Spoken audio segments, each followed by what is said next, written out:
मेरे प्यारे कार्यकर्ता भाइयों और बहनों,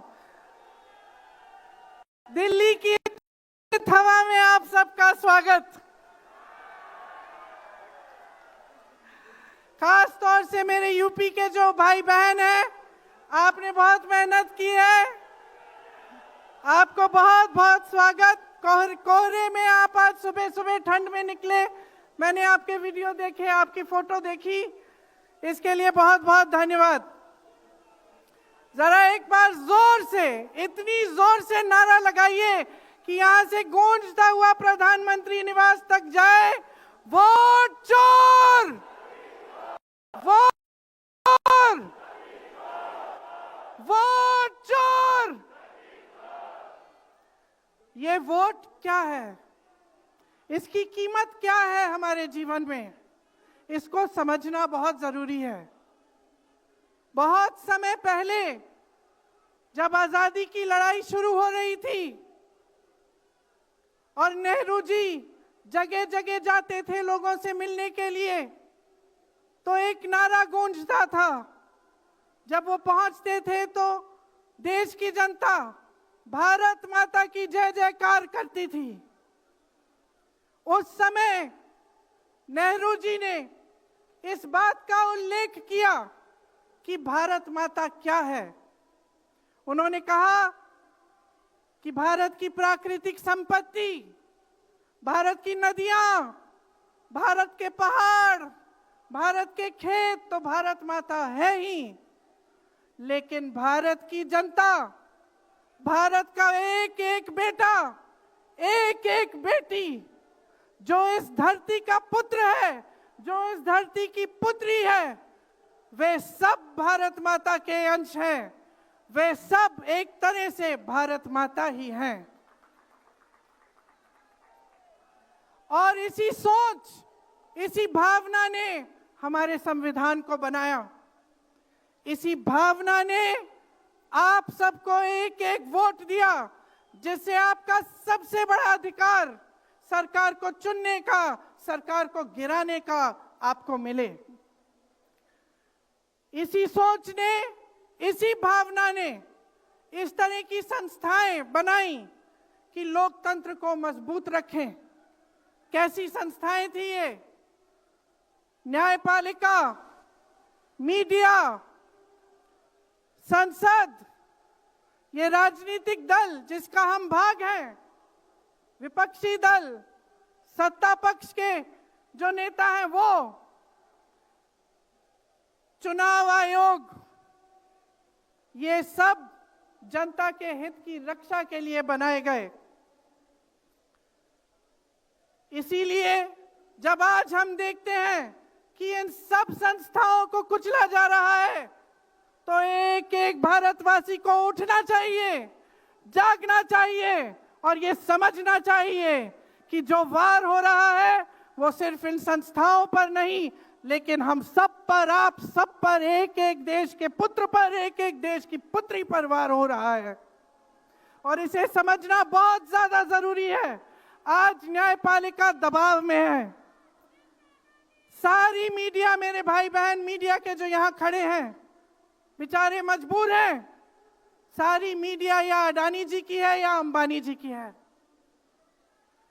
आज परिस्थितियां ये है कि पिछले आम चुनाव में मुख्यमंत्रियों को जेल में डाला गया, कांग्रेस पार्टी का बैंक अकाउंट बंद कर दिया गया, भ्रष्टाचार के नाम पे तरह तरह के इल्जाम लगाए गए जिसका कोई प्रमाण नहीं है। ईडी भेजी, इनकम टैक्स भेजा, सीबीआई भेजी, और जैसे जैसे जिनका दिल कमजोर था, जो सह नहीं पाए, वो उनकी पार्टी में शामिल हो गए, वैसे वैसे इनकी वॉशिंग मशीन उनको धोकर उनको पाक बनाती रही। आज संसद को देखिए, संसद को देखिए, मुश्किल से एक सत्र में एक दो बहस होती है। और जब हमने कहा, राहुल जी ने मुद्दा उठाया, खड़गे जी ने मुद्दा उठाया कि हमें बहस करनी है चुनाव पे, एसआईआर पे, जिस तरह से वोट चोरी हो रही है उस पे, तो घबरा गए, मानी नहीं बात। अंत में जाकर कैसे माने कि हम वंदे मातरम पर भी चर्चा करेंगे। तो हम संसद में ये बहस करते रहे कि राष्ट्रगीत किसका है, राष्ट्रगीत कैसे बना, राष्ट्रगीत क्यों बना, और जो बड़ी बड़ी समस्याएं हैं जिससे आप जूझ रहे हो, बेरोजगारी, महंगाई, पेपर लीक, उसके बारे में चर्चा करने की हिम्मत नहीं है। हिम्मत क्यों नहीं है? क्योंकि अगर इनको एक असली चुनाव लड़ना पड़े, मैं चुनौती देती हूं, एक सही चुनाव लड़ लें, बैलेट पे लड़ लें, तो ये खुद जानते हैं कि कभी नहीं जीत पाएंगे।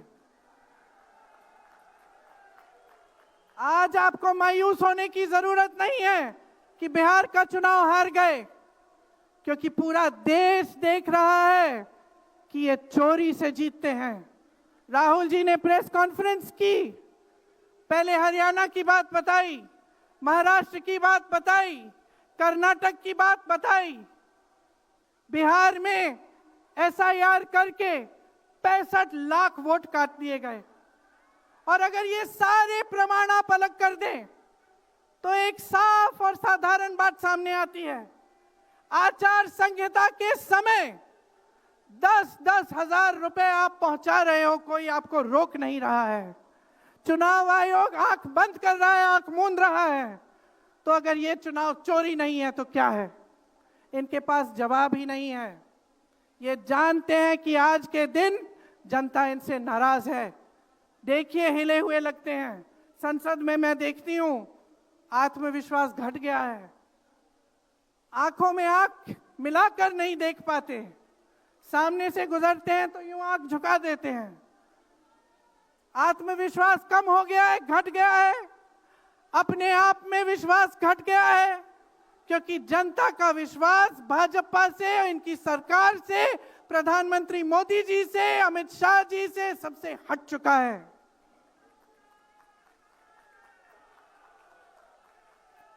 आज इनको चुनाव आयोग की जरूरत है।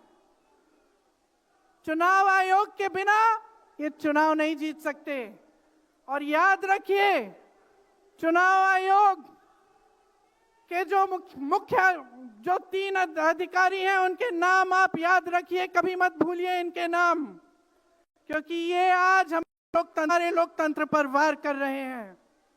इतिहास में कभी ऐसा नहीं हुआ कि पूरा विपक्ष कह रहा है कि हमें विश्वास नहीं है चुनाव आयोग में, इन चुनाव में हमारा विश्वास नहीं है, ये चुनाव ठीक ढंग से नहीं किए जा रहे हैं। चुनाव की घोषणा से लेकर वोटर लिस्ट, आचार संहिता, प्रचार, मतदान, मतगणना, ईवीएम और नतीजे से तक हर कदम को, हर चीज को संदिग्ध बना दिया है इन्होंने। इनके साथ साथ सारी संस्थाएं इनके सामने झुक गई हैं, सरकार के सामने झुक गई हैं, इनको झुकाया गया है। राहुल गांधी जी ने बिहार चुनाव में लंबी यात्रा की एसआईआर के खिलाफ। क्यों की?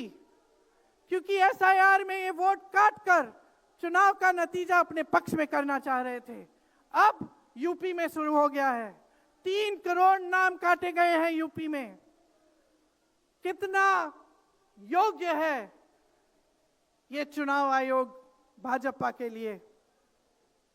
ज्ञानेश कुमार, सुखबीर सिंह सांधू और विवेक जोशी, मेरे साथ बोलिए, ज्ञानेश कुमार, सुखबीर सिंह सांधू, विवेक जोशी। ये देश इन 3 नामों को नहीं भूलेगा। ये चाहे कितने भी बड़े बड़े, ये कितने भी इंतजाम कर लें इन लोगों को बचाने के लिए, एक दिन इन्हें इस देश को जवाब देना पड़ेगा कि किस तरह से इन्होंने हमारे वोटों का अधिकार हमसे छीनने की कोशिश की, किस तरह से इन्होंने साजिश रची। हर मोर्चे पर ये सरकार विफल है, हर मोर्चे पर। आज डॉलर 90 रुपए का हो गया है, जब 60 रुपए का हुआ था तो कौन रो रहा था सड़कों पे? कौन रो रहा था सड़कों पे? नरेंद्र मोदी जी बार बार कहे जा रहे थे, आज क्यों नहीं बोल रहे हैं डॉलर पे? निर्यात लगातार घट रहा है, आयात महंगा हो रहा है, विदेश नीति फेल हो गई है इनकी। हाथ पकड़ के चलते हैं ट्रंप जी के साथ, बड़े बड़े राष्ट्रपतियों के साथ, लेकिन जब समय आता है तो देश के साथ कोई खड़ा नहीं होता। ये है इनकी विदेश नीति। और इनकी नीति कि देश की सारी संपत्ति अपने दो चेलों को, अडानी जी और अंबानी जी को पकड़ा देते हैं। यहां देश का नौजवान महंगाई से जूझ रहा है, बेरोजगारी से जूझ रहा है, पेपर देता है, लीक हो जाता है, कोई उसकी सहायता नहीं है, नशे की तरफ जा रहा है, बैटिंग ऐप में पूरे दिन बिताता है। और बैटिंग ऐप चलाया कहां से जा रहा है? कहां से चलाया जा रहा है? सूत्रों के मुताबिक प्रधानमंत्री के ऑफिस में ही एक शख्स ने बैटिंग ऐप के साथ में घोटाले किए हैं। इसकी चर्चा होती है क्या सदन में? क्यों नहीं होती? आपकी बेरोजगारी की चर्चा होती है, महंगाई की चर्चा होती है, मेरी बहनें यहां खड़ी हैं, आपकी सुरक्षा की चर्चा होती है? न सदन में होगी, ना बड़ी बड़ी रैलियों में करेंगे ये लोग, ना आपके पास आकर आपसे बात करेंगे, आपके हालचाल पूछेंगे, आपसे पूछेंगे कि किस संघर्ष से आप गुजर रहे हो, कैसे जी रहे हो। क्योंकि हिम्मत नहीं रही इनकी, हिम्मत नहीं रही। जो था, जो बना था, जो 75 सालों से सबने संघर्ष करके बनाया था, वो सब तमाम बिगाड़ रखा है। तो मैं यहां लंबी बात नहीं करना चाहती, आपसे सिर्फ ये कहना चाहती हूं कि आपका ध्यान भटकाने के लिए रोज रोज ये कोई नया मुद्दा निकालते हैं। आप खुद देख रहे हैं, आप अपना ध्यान केंद्रित करिए। ये वोट का अधिकार आपका सबसे बड़ा अधिकार है। इन्होंने सब कुछ खत्म कर दिया है, लेकिन सच्चाई आप देख रहे हैं, सच्चाई आप आज समझने लगे हैं। और वो सच्चाई आपकी सच्चाई है, आप जीते हैं उसे। ये आपका अधिकार है जो आस्ते आस्ते आपसे लिया जा रहा है। हमारी एक लंबी लड़ाई है, भारत माता की आत्मा की रक्षा की लड़ाई है। राहुल जी 8000 किलोमीटर की यात्रा करके आए हैं, देश भर में पहले पैदल चले, फिर यात्रा की इन्होंने किस लिए? न्याय के लिए, देश की एकता के लिए। हमारे अध्यक्ष जी खड़गे जी इस उम्र में मैंने देखा है 47 डिग्री की गर्मी में हेलीकॉप्टर से उतरते हुए ऐसे बड़े बड़े मंचों में पसीने से लथपथ, लेकिन झुकते नहीं हैं, हटते नहीं हैं, चलते रहते हैं। ये है हमारी कांग्रेस की शक्ति।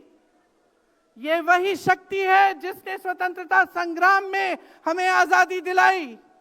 ये वही शक्ति है जो सच्चाई से पीछे कभी नहीं हटेगी। ये वही शक्ति है जो आप सबको यहां लाई है, आज आपको ये संघर्ष की शक्ति दी है कि इस माहौल में इस समय आप खड़े रहे अपनी पार्टी के साथ। ये देश की महान जनता है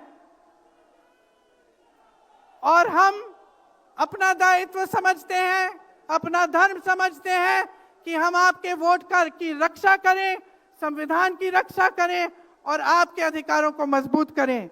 इसलिए आज हम यहाँ आपके सामने आए हैं ये कहने के लिए कि हम लड़ते रहेंगे, हम कभी नहीं झुकेंगे, हम कभी नहीं रुकेंगे। धन्यवाद। जय हिंद।